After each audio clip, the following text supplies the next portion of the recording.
Hello everyone, myself Nishant. Today I will be talking about Fourier transform and its application in solving differential equations.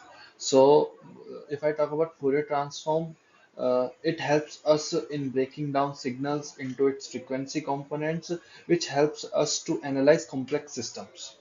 Okay, so in today's presentation, what we'll see that how Fourier transform works, its basic properties, and its application precisely in solving differential equations.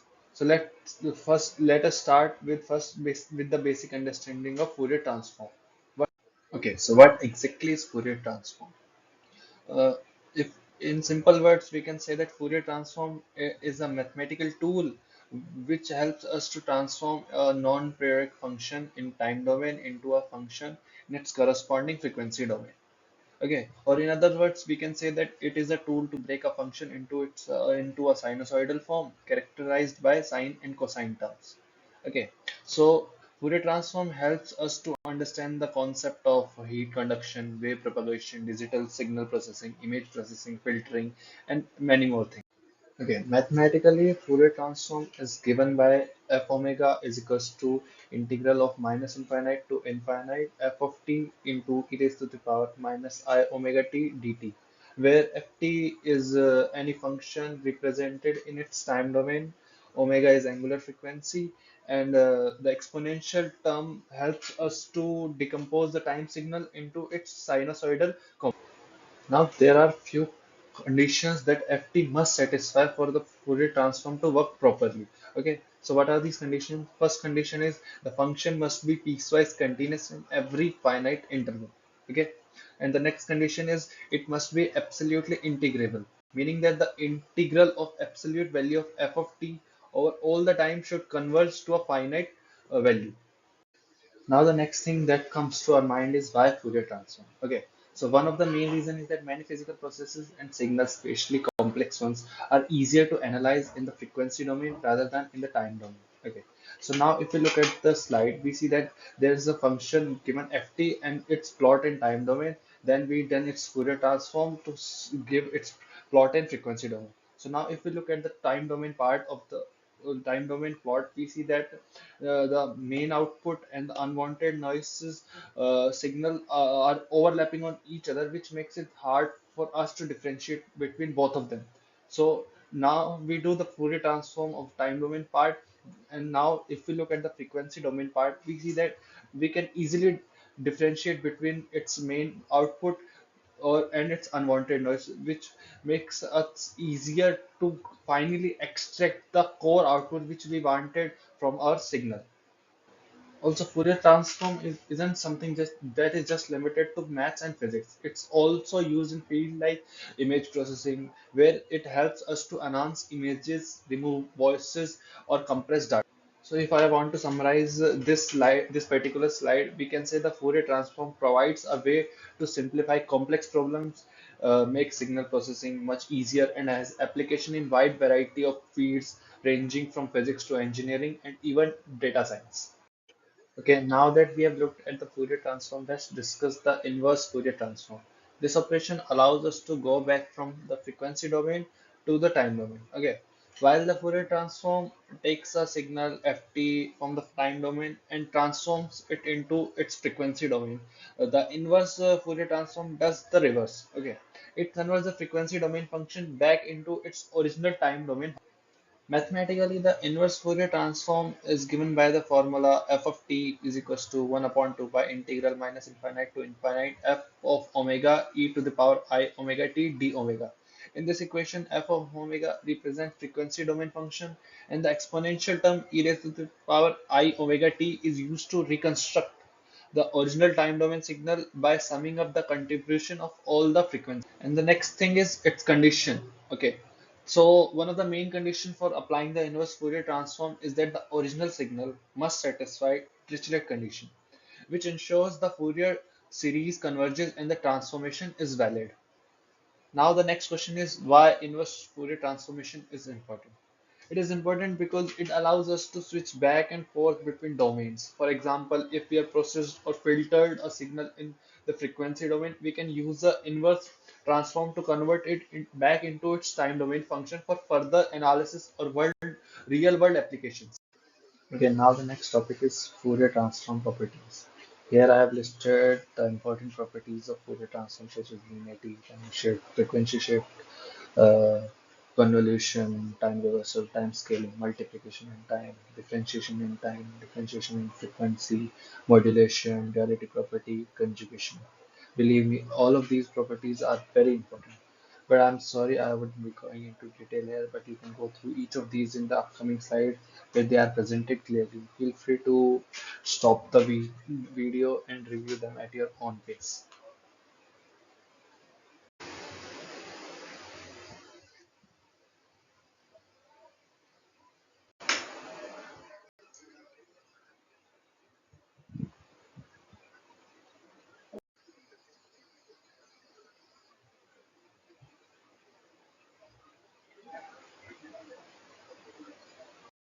Okay, now that we are look at the properties of Fourier transform, let us now take our time on application of Fourier transform. Okay, so these are some of the applications where we can see the use of Fourier transform, such as in signal analysis, sound filtering, differential equation, which will be seeing in upcoming slides, image processing, conduction of heat, wave propagation, image filtering, and there are some real life examples too, such as electrocardiogram.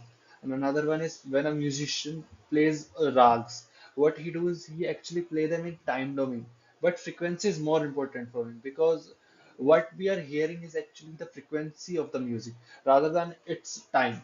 Okay.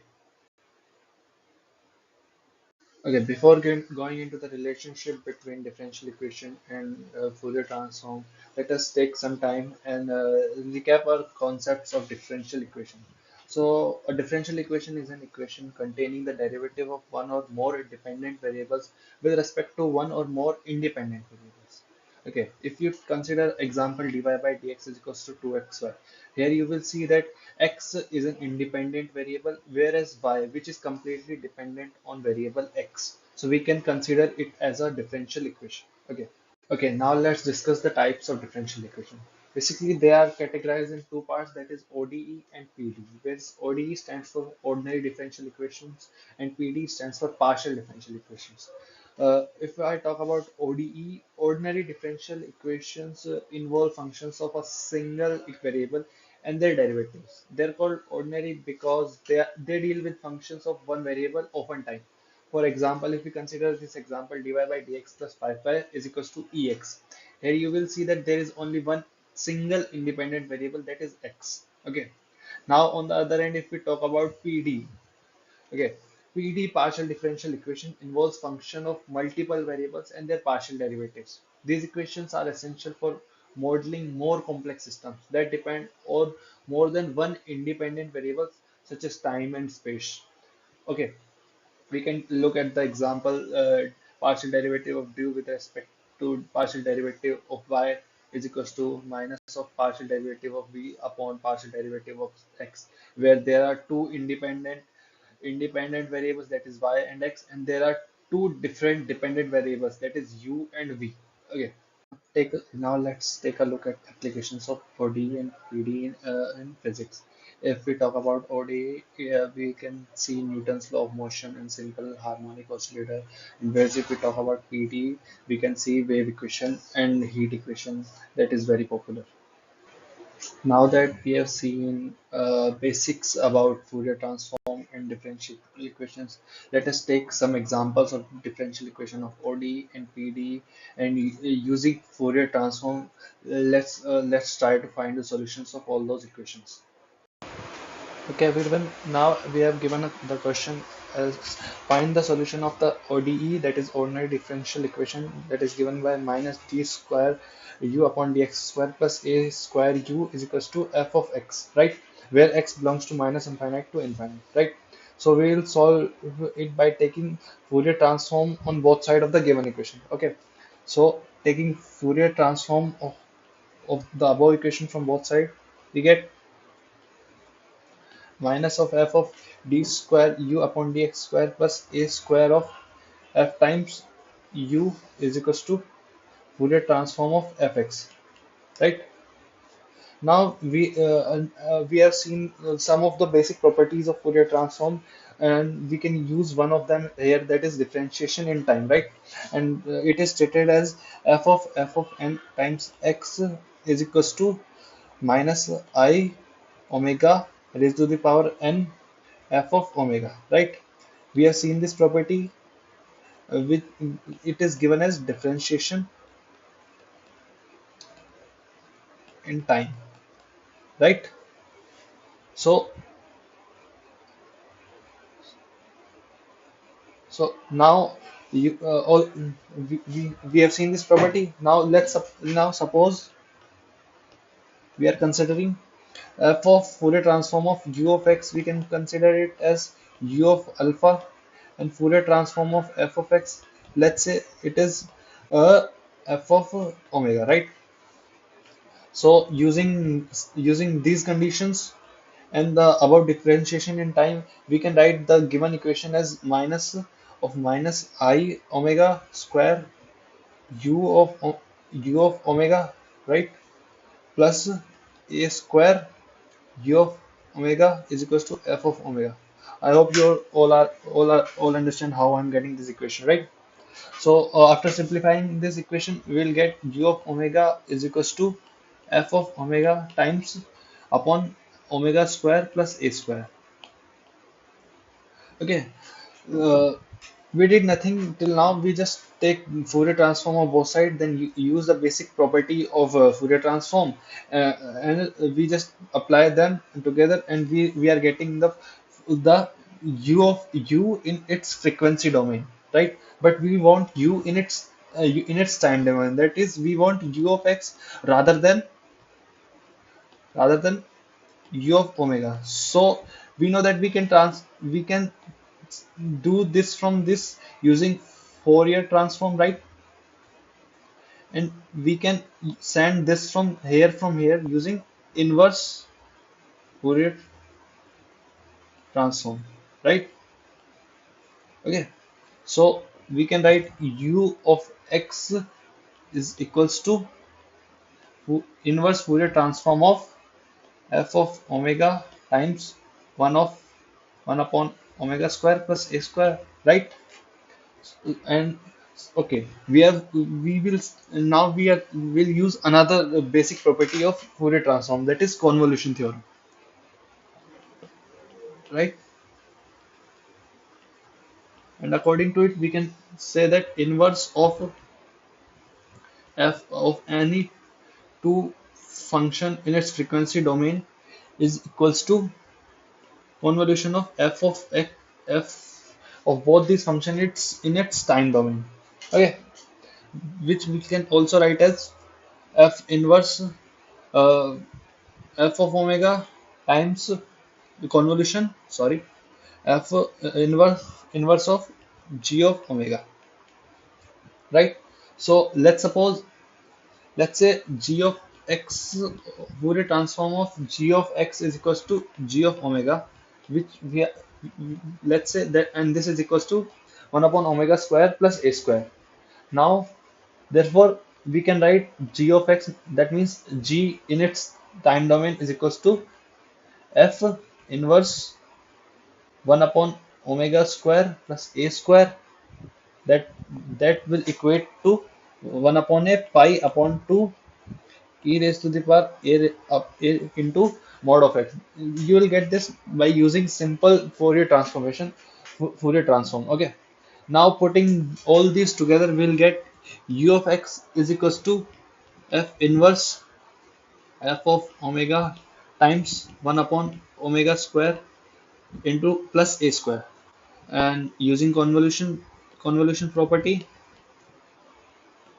we can say this is equals to 1 upon 2 pi, using basic formula of inverse Fourier transform, okay, is equals to g of x minus t dt, right? And this we can equate to this.